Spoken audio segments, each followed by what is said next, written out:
Welcome dito sa Camarines Norte.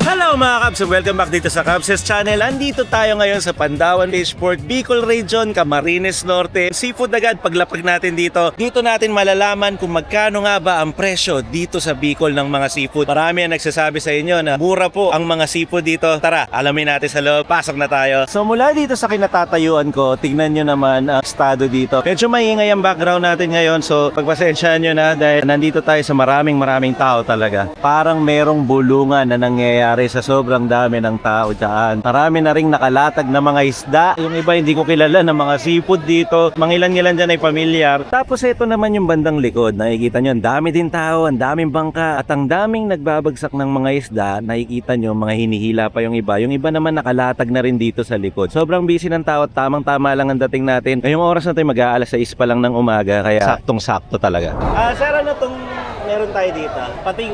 Pating to. Nakalagay na agad, 130 per kilo. Ano po usually ang luto nito? Ang kinunod po, sir. Pag kinunot po yung sinabi, ginataan, gano'n? Oh, ganda na. Ito po ba yung karaniwang binibenta dito sa palengke? Pag sinabing pating, hindi po ba siya bawal? May mga pating na bawal talaga. Pero ito pong klase na to ay legal naman. Ito po ba ano to? Pagi po. So 130 pesos per kilo naman ang pagi dito. Ito din ay common din pong binibenta dito. Ito po, sobra ito sa 1 kilo, sir. Sige po, tingnan natin kung gaano kalagpas sa 1 kilo.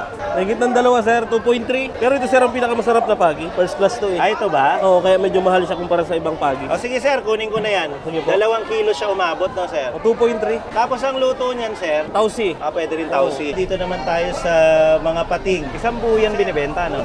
May pinagkaiba ba to, sir? Itong dalawa? Kung sa ano po baga, sir, tawag dito, pating na bungog, kung tawagin. Sa Tagalog, bingi. Ito na lang, sir. Sige. Kukunin ko na po yan isang buo. Tapos, sinunot, no? Tapos yung pagi, pwedeng tausi. Inabot rin siya ng 4 na kilo, no, sir? Magkano po inabot, Ano, sir? Yung isa 299, tapos yung isa 507, 800 muna lang lahat. 800 lang lahat. Meron ka na isang buong pating, saka pagi. So far, mura, ha? Ito po. Keep that change na po yan. Tatakas na po ako. Maraming salamat, sir. Di pa naman tayo dito sa kabila, Kaps, dahil meron tayong mga nakikitang yung common na nakikita mo sa mga seafood market. So, iba't ibang klase. Merong mud crab doon. Sir, magkano tong ganitong size? 400 ang kilo dyan sa medium. Ito, mas maliit na version, no, sir? Oo, yan. Ito, Sa small, 250 lang dyan, sir. 250 pesos lang. Oo, sa small. Ito, ano kasing tawag dito, sir? Alimasag, sir, cruisan. Iba yung tsura niya, no, May sir? cruise pati. Kaya pala cruisan. Meron siyang cruise. Sa hipon naman, sir, magkano presyo natin ngayon? 200 lang ang kilo. Ano pong tawag dyan? Tuwad-tuwad dito sa amin. Tuwad-tuwad. Magkano po kilo niyan? Sa ganyan po, isang balot, 100 pesos lang? Pwede yan, sir, ginigisa lang sa luya. O kaya, mas masarap yan. Ginagataan, may paku, kalabasa. Sa crab naman, sir, meron kang pinakamalaki mo. M7 lang ang pinaka-available. Wala ngayong M1. Ang tawag doon sa sukat niya, sir, M7. Oo, M7 yun. Yan, sa sugpo, sir. May sugpo tayo. Ay, meron din sugpo Yan. lalaki, ha? Oh, Magkano tiger. kilo niyan, tiger? 1,000 ang kilo sa ganyan. 1,000, pero ganun nakalaki, no? Oo. Ito lang, sir, ang available na mas na malaki. yan ba yung M7? Yan, ito ang M7. Kasi nagsi 750 grams lang to eh. Kaya pala ganun yung pangalan Yan. niya, no? M7. Oh, buhay po, oh. Magkano nga kasi yan, sir? 900, sir, ang kilo sa ganyan. Sige po, kuha kami 1 kilo, sir. Ay, mahirap palang gawing 1 kilo yan. 2 piraso po. Kasi nga, 700 nga yung isa. So, hindi pwede 1 kilo lang. Kalahati lang ibigay doon sa isa. Yun o, lalaki, buhay pa. 1 kilo, lagpas, 1.5. Yan. Ayan. Kunin ko na po yan. Tapos ano, Alimasag. pwede ba ito kalahati, sir? Pwede, sir. Kalahati lang siguro, sir, kasi meron na akong ganito eh. Bali, sir, ito magkano na yan? 1,350 lang yan, 900 ang kilo. 1,350. Itong 1,350 ito, isang piraso lang ito sa M1. Oo nga eh. Minsan 1 piraso nga lang mabibili mo sa ganung presyo. Tapos, sir, ito kalahati. Kalahati niyan, sir. Sama na natin itong alimango, mataba naman ito. 160 pesos, oh. Ilang, sir? Yan, 80 lang yan. 80 pesos. So magkano lahat ng total? 1,350 tsaka 80 pesos. Bayaran na po namin yan. Sir, maraming salamat Sir, po. thank Ito you. na may bayad ko. Keep the change na po yan. Maraming Ay, thank you. Okay, so dito nga tayo nanggaling. Dito tayo namili ng mga seafood natin. Tapos sa banda dito sa labas, pwede kayong magpaluto dyan pag pumunta kayo dito sa port ng Mercedes. Pasok tayo doon sa loob at tignan natin yung mga ipapaluto natin. Good morning po. Magkano po ang paluto dito sa lugar ninyo? 250 per kilo po, sir. Itong pating pa lang, buti na to ng 4 na kilo. kinunot palagi ang suggestion nila eh. Yes, Tama sir. po ba? Yes, Kinunot sir. ang Yes, best sir. dito. Yes po. Tapos yung isa naman naming nabili, 2 kilong pagi. Masarap na luto dyan, sir, yung adobong may tawsi, sir. Kasi kanina, sir, sabi nila, kinunot sa pating, kinunot din daw sa pagi. Eh, alangan naman parehas. Parehas, So, buti na lang merong iba pang luto pala. Paluto namin, sir. Ito na lahat yon. Okay lang din po ba pumasok kami sa kusina? Sige po, sir. Okay. Ito yung mga presyo ng paluto na sinasabi nila kanina, no? 250 pesos per kilo. Actually, mura ang mga tinda nila sa palengke. Dito lang nagkakatalo siguro. So far, yun yung isa sa mga pinakamurang experience ko sa pag-iikot-ikot sa mga seafood market sa Pinas. Although, ang drawback nga, katulad na sinabi ko, pagdating naman sa paluto, dun siguro hindi ko masasabing cheapest. Pero sa market, kasama siya sa mga cheapest. So habang pine-prepare yung pinapaluto natin, nandito tayo ngayon sa rooftop nung mismong pinaglulutuan natin para makita natin ang magandang view nitong seafood port na meron sila dito. Ayan, pakita ko sa inyo. Meron mga iba't ibang bangka dyan. Tapos nandun yung mga tao kanina. Dyan nanggagaling yung mga paninda nila, yung mga nagde-deliver dyan na mga bangka. Ipapasa nila dun sa market. Nandun yung market nila. At kung napapansin nyo, wala kayong nakikitang Mayon Volcano sa background ko. Wala pa talaga dahil nasa halos bungad pa lang tayo. So kung gusto natin makita yon, susot pa tayo ng dulo, Paligaspi. Siguro mapapanood nyo yon sa Team Galas TV channel, kaya abangan nyo ang mga ilalabas namin doon. Nandito tayo finally sa Bicol. Napakasaya lang marinig na after 10 hours, nakaabot tayo dito. Tara, pasok na tayo sa kusina. Ito na pala yung pating natin, nakasalang na. So pinapakuluan muna siya. So hiniwa-hiwa, kanina isang buo yan. Hintayin lang natin siya matapos pakuluan. Tapos dito naman hiniwa-hiwa yung paging binili natin kanina. Halos 2 kilo nga yata yan kanina. So tapos itong pinapakuluan dito, kinunot naman ang recipe na gagawin. Dito naman pinagsama na yung alimango tsaka alimasag. Ini-steam yata dito. Mapapansin mo, no, yung pagi may katigasan din na parang karne ng baboy. Makikita mo sa puwersa ng paghihiwa kasi. Parang naghihiwa din ng karne. Ito kasi yung malalaking pagi talaga. Ito na, hahanguin na po yung pating natin. Medyo may katigasan daw talagang balat nito. Kaya pinakuluan muna tas tatanggalin yung balat na yan. Ayan na itsura niya. After siguro mga 20 minutes din yon na pinakuluan. Tapos ito naman yung crab natin. Yan, pwede na yan actually kasi steam lang naman talaga. Ang hihintayin natin dito, yung alimasag, nalulutuin nila na maanghang na version. Karaniwang kumakalas yung pinakaipit niya o yung pinakakamay niya dahil buhay yung crab, fresh na fresh siya. Ito naman, lulutuin na yung ating pagi. Ayan, nilagyan ng luya ni Kuya. Tapos ginisa na rin yung bawang. Siyempre, kasunod na rin dyan yung sibuyas. Tapos ito naman yung hiniwa-hiwang pagi kanina. Ayan, ganyan po ang size ng mga pagkakahiwa. Hinulog na doon sa ginigisa niya kanina ng mga aromatic. Kita niyo na yung usok. Mainit na yung kuwali. Tayo lang natin sa magisa. At syempre, habang ginigisa yan, palalasahin na yan gamit ang mahika ni Kuya. Ayan, ilalagyan niya ng magic. Tapos halo ulit. Sunod naman nilagay yung dahon ng laurel. Tapos konting paminta, kasama na yan sa pampalasa. Tapos tatakpan. Babalikan natin yan mamaya. Punta naman tayo dito dahil tatanggalin na daw ang balat ng pating natin. Talagang medyo may katigasan talaga itsura, no sir? Pero yung karne niya, meaty talaga eh. Oh. Ganda ng karne, no? Pagdating sa karne, malambot na yan. Malambot yan, sir. Yung balat lang talaga kalaban. Pero matinik din ba siya? Ayun, oh. Kita mo, may ano talaga siya, yung mga tinik-tinik dito. Yung tinik nila, sir, malambot naman. Pagdating dito sa nga, malambot siya. Hindi siya yung katulad na matitinik ka na parang bangus na sasabit siya, gano'n. Ito malambot. So ito na po yung natira dun sa 4 na kilo natin pating, no? Dahil syempre pinagtatanggal na yung balat at lahat-lahat. Kumbaga parang mas mabigat talaga yung balat eh, dahil ito na lang natira. Oh. Lalagyan daw yan ng suka. Pipigain sa suka itong karne ng pating. Dito pa lang parang nakikilaw na siya eh. Napakuluan na siya kanina, tapos nilagyan pa ng suka. Alam mong luto na to actually eh. Pero syempre, meron pang prosesong gagawin para talagang mas mapasarap pa yung putahing pating dito sa Bicol. Balik naman tayo dito sa pagi, ganyan na yung itsura niya. Ayan, medyo kumukulo na. Ang ganda na ng kulay ng karne. Ayan na yung tausi o black beans. Pinalo na po dun sa pagi. At mukhang lalagyan siya ng soy sauce o toyo. Inaadobo nga talaga. Siyempre, suka din. Dahil usapang adobo. Suka at toyo. Kanina, may laurel. Meron siyang tausi. So, adobo sa tausi na pagi. Dinagdagan pa yan ng oyster sauce. Tapos, hintay na lang natin maluto to. At hindi pa nga nakontento si Kuya pa. Ang hangin niya pa. Yung pagi natin, nilagyan niya ng siling pula, siling green, yung siling haba, tsaka siling maanghang. Pero syempre, para maging balanse ang anghang, lalagyan naman niya ng konting awa ng sugar. Medyo naawa pa si Kuya sa atin, lagyan yung sugar. Tinakpan ulit. Babalikan natin yan mamaya. Okay, mag-i-start na yung proseso nung kinunot na pating. Magigisa muna siya ng luya. Siyempre, kontra lansa. So, ang kinunot ay isang local dish dito sa Bicol. So, meron siyang gata, meron siyang pampaanghang, at ginigisa din na ganyan. Ang ginamit lang nating karne this time ay pating. So nilagyan na niya ng bawang, nagigisa na ng bawang dito kasabay ng luya, tapos yung sibuyas. At syempre, pag nagisa na yung mga aromatics at lumabas na yung amoy nito na masarap, hiuhulog na yung karneng gagamitin natin. At yun nga yung mga hinimay-himay na karne ng pating kanina na binabad sa suka or piniga sa suka. Ayan na siya, dumiretso naman siya ngayon dito sa mainit na kawali na pinaggisahan ng luya, bawang at sibuyas. Susunod naman ay lalasahan to ng asin, tamang amount lang para may tamang lasa. Hindi rin naman mawawala ang paminta, salt and pepper mga kab. Tapos tatakpan. Balikan lang natin tong nilulutong pagi. Ayan, ganyan na ang naging itsura niya. Okay na to kuya. Ayan o mga kabs. Ito ang finished product ng adobo sa tausi na pagi. Ayan. So ready to serve na to. Ililipat na lang sa plate. Ang hinihintay na lang natin ngayon, yung nasa tabi niya, yung pating at yung isa pang crab. Balikan lang natin yung kinunot natin na pating dahil lalagyan daw yan ng pangalawang gata, pangalawang piga. Ayan po yung malabnaw na gata, yung pangalawang piga mismo. Tatakpan ulit. Dito naman sa kabilang banda may pinapainit na mantika dahil iluluto na tong crab natin. So magigisa na sila ng bawang at sibuyas. Ito mismo yung crab na lulutuin dyan. Ito yung gagawin nilang maanghang na ginataan. Tapos nilagyan din pala ng luya. So bawang sibuyas at konting luya. Tapos iuhulog na yung alimasag na binili natin kanina. Krusan daw ang tawag dyan dahil may mga cross daw dun sa ano niya, shell. Tapos nilagyan ng pangalawang gata. Katulad lang din nung nandito kanina. Pangalawang gata muna.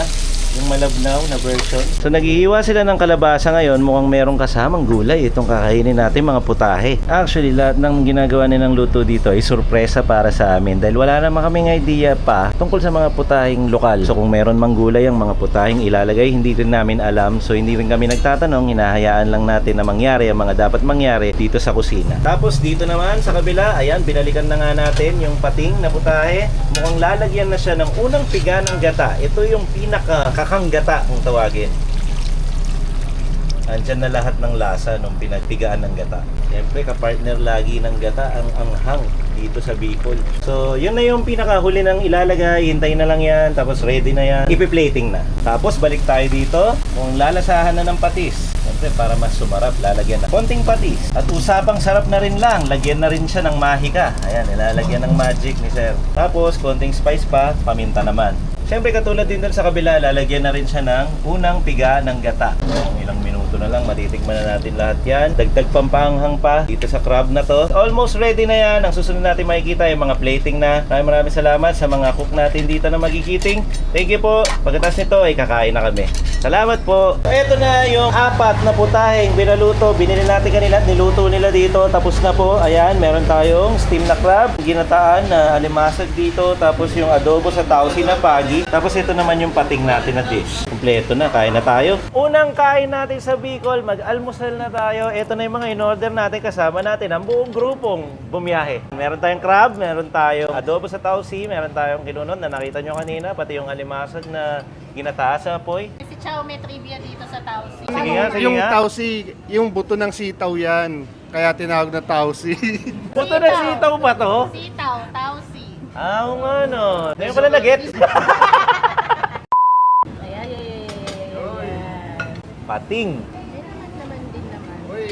Mainit pa. Mainit talaga yung kakaahon lang yan sa lutuan. Kasi kung paano nyo napapanood, mga kabs, yun yung pagkakasunod-sunod. Ang sarap dito ah. Pating. Aba, malakas kayong manginggit ha. Dito ko naunahan. Yan yung claw. Tingnan nyo yung laki ng claw. Tapos, gamitan lang natin ito. Buti na lang, meron silang ganito. Uy! Tumulo, oh!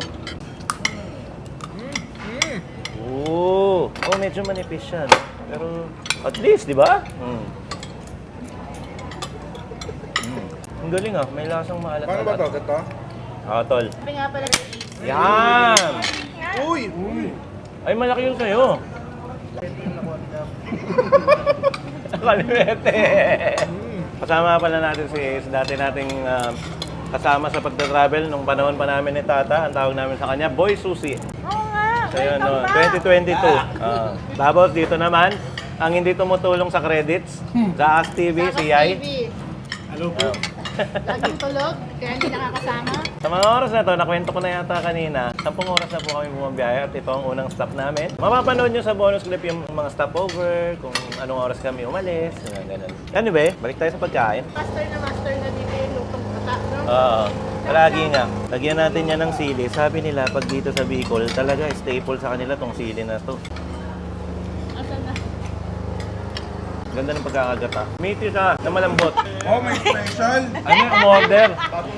Hindi kasi Ibang content yan eh. Hindi naman seafood yan eh. Hindi, medyo allergic kasi ako. Baka di ako makakain ng maayos. Masarap. Itong palengke na to, so far, isa siya sa pinakamura, palagay ko. Na napuntahan natin, No? no? Pero sa mga nagko-comment or magko-compare, siyempre, iba-iba talaga ang presyo. May presyo sa probinsya, may presyo sa tabing dagat, may presyo sa syudad. Pagdating sa seafood, di tayo pare-parehas. So ang ginagawa natin, nag-explore tayo kung saan tayo nakakahanap ng mga cheap, tamang presyo lang. Minsan may nakikita tayo yung mahal talaga, katulad nung pinalabas natin sa Manila. At saka dito, puro kakaiba. Wala akong masyadong makitang seashell. Ang pinaka-bida talaga dito, yung mga isda. Kakaibang isda. Tsaka mga Lalaki. eel. Yung iba, pag nandun ka, pag nilakad mo yun, halos hindi mo kilala yung iba kasi hindi pang karaniwan, no? Yun yung nakakatuwa dito. At saka, baka nagtataka kayo, bakit 4 lang yung in-order namin or pinagawa namin putahe? Kasi, Pumili lang tayo ng hindi common sa mga napupuntahan natin. Like yung pagi. Tsaka itong baby shark. Anong tawag dito? pinunot na baby shark. Dogfish shark. Yun daw yung ano niya. Alog fish! Yun, no? Ano siya, binibreed siya. Tapos talagang lumalaki lang siya talaga sa... Saka hindi siya illegal dito sa atin. Pwede talaga siya, no? Pwede. Kasi ang worry ko kanina, pag binili ko yung shark, baka mamaya, bawal pala. Tsaka Pero tinanong sabi ko ng rin marami yung dito, legal mga naman. pulis kanina, yung nakadestino dito. Pwede naman. Pwede. Oo. Tsaka may mga ano nga, di ba? Ayan, mga security, police. So alam nila siyempre yung mga Siyempre, legal at pagbawal saka mo illegal. ulitin. Oo. Pagbawal, di talaga naman nila yan. Yung last time na pumunta kasi tayo sa port, di ba Iloilo. sa Iloilo, Mm. di ka allowed pumasok dun sa bagsakan.